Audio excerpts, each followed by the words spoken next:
안녕하세요. 통연입니다. 오늘은 임수일주는 어떤 조건을 갖춰야 성공하나, 임수일주의 성공 조건에 대해서 말씀을 드리겠습니다.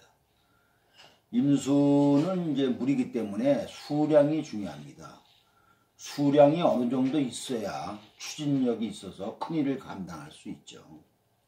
물이 많으면 큰 역할, 작으면 또 작은 역할을 한다 생각하면 되죠. 더 중요한 것은 이제 제방이 있느냐 없느냐 이걸 봐야 됩니다. 제방. 제방이라는 것은 이제 물을 막는 거죠. 만약에 제방이 없으면 또 잘 흐를 수 있는 목이 있어야 됩니다. 첫째가 제방이고 그 다음에는 흐른다. 제방이 되려면 토가 있어야 되고 잘 흐르려면 이제 목이 있어야 된다 이거죠. 그래야 물의 쓰임이 이제 생기게 되는 겁니다. 근데 제방도 안 되고 흐를 수 있는 목도 없다 이렇게 되게 되면 갈팡질팡하고 방황하게 되며 목표가 없어집니다.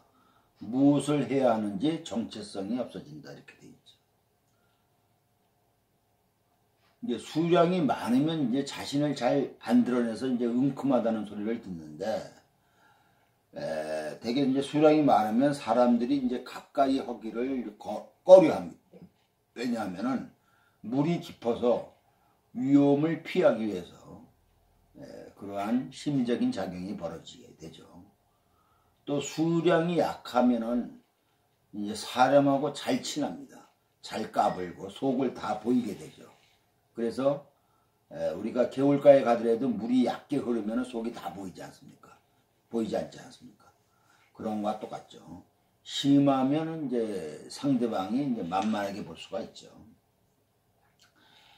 임수는 하여튼 목을 봐야 잘 흐르는데, 물이 잘 흐르면 머리도 좋고 기억력과 행동력이 좋아지고 몸의 순환이 잘 돼서 건강합니다.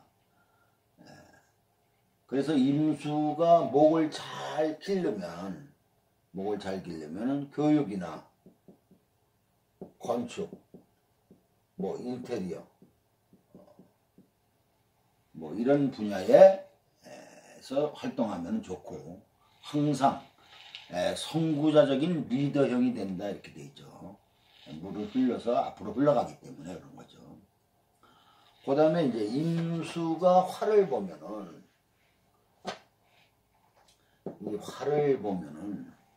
직감력이 좋아지고 영감 직감력이 아주 강해집니다. 특히 사주에 목과 금이 없으면 더 그러한 능력이 가중되죠.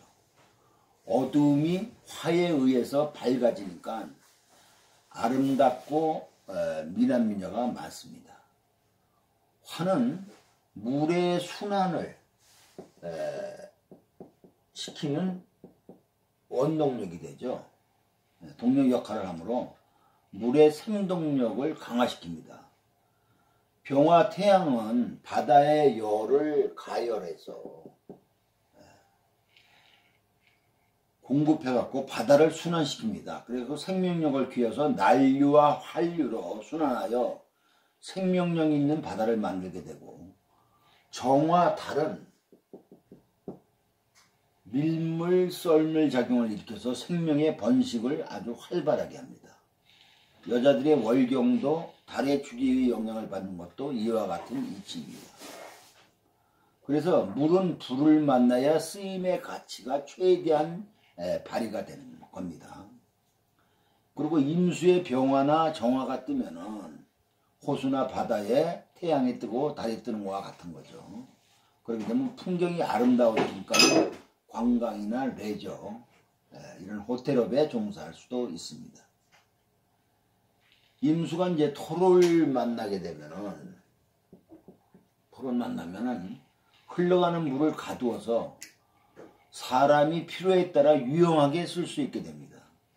우리나라 같은 경우는 강수량은 많은데 비 오는 게 계절이 여름에 많아서 막지 못하면은 모두 흘러버려 쓸 수 없으므로 댐을 만들어서 제방해야 물을 잘 사용할 수 있는 거죠.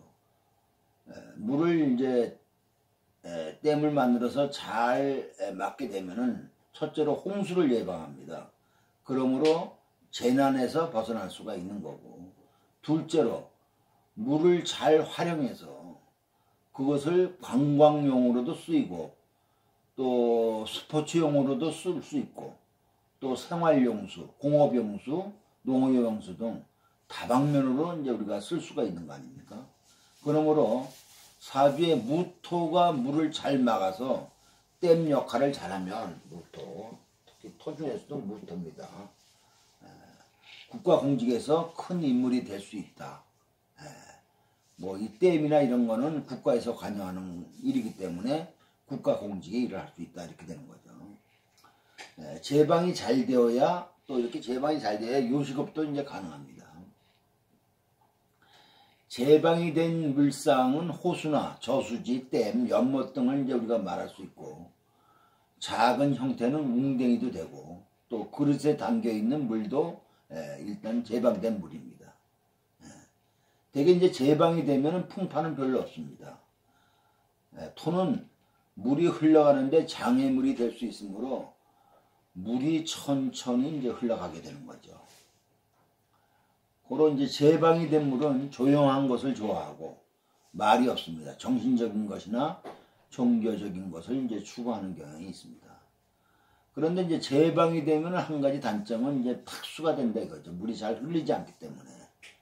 그래서 탁하면은 행동거지가 깨끗하지 않고 머리도 떨어진다 이렇게 보는 거죠. 제방이 되고, 그래서 이제 제방이 되고 또 목이 있어서 흐르는 것이 최고로 좋습니다. 두 가지 겸용을 하는 것이. 그 제방이 되면은 용도가 생기니까는 반듯하게 나가나, 제방이 안 되면은 여러 가지 일을 할 수 있습니다. 그러나 목이 없으면은 지향점이 안 보여서 방황할 수가 있습니다. 물이 탁해지거나 더러우면 물을 유용하게 쓸 수 없으므로 탁한 물을 깨끗하게 하려면 새로운 물을 공급하거나 물을 흘려보내야 됩니다. 그래서 제방이 있고 흐르지 못하면 물이 탁수가 돼서 머리가 나쁠 수도 있고 또 말만 잘 듣는 그런 범생이가 되는 거죠. 그래서 이제 금과 목이 있어야 맑은 물이 이제 될 수가 있습니다. 임수가 금을 보면은 물이 공급되어 맑은 물이 될 수 있습니다. 맑은 물은 사람을 살리는 물이 되기 때문에 의학이나 종교, 정신 분야, 교육, 음식 무업을 할 수가 있죠. 금수는 이 차가워서 머리가 좋고 사람은 맑거나 차가워서 좀 냉정한 면이 있습니다. 그러나 이제 금이 많으면은, 도리어 금이 많으면은 금다수탁이 될 수가 있어요. 금다수탁.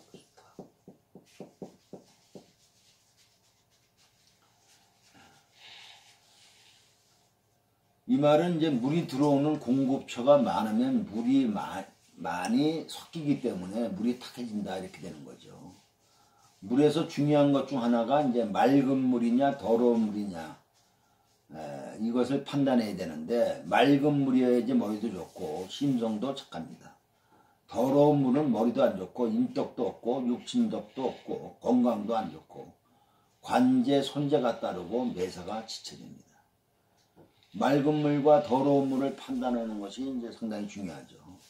맑은 물은 금백수청이 되거나 목이 있어 잘 흘러가야 됩니다.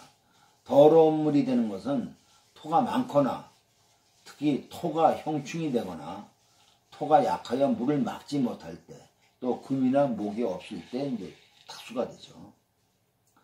또 따뜻한 물이냐 차가운 물이냐를 이제 판단해야 됩니다. 따뜻한 물, 차가운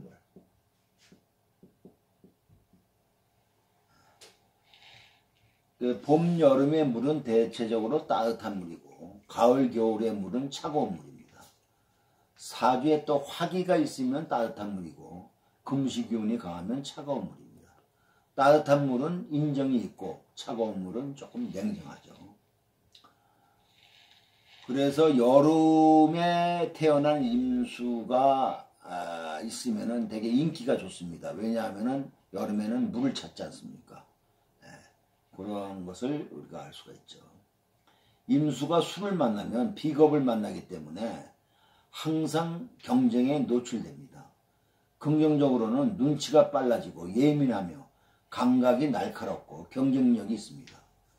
부정적으로는 이인자가 되고 항상 경쟁에 밀려서 뒤처질 수 있습니다. 임수가 계수를 만나면은 고요하던 바다가 요동치어 파도를 크게 일으키어 모든 것을 집어삼키는 그런 영향력을 행사합니다. 자연물상으로는 이제 파도라든가 급류라든가 비바람, 눈보라로 역경을 의미합니다.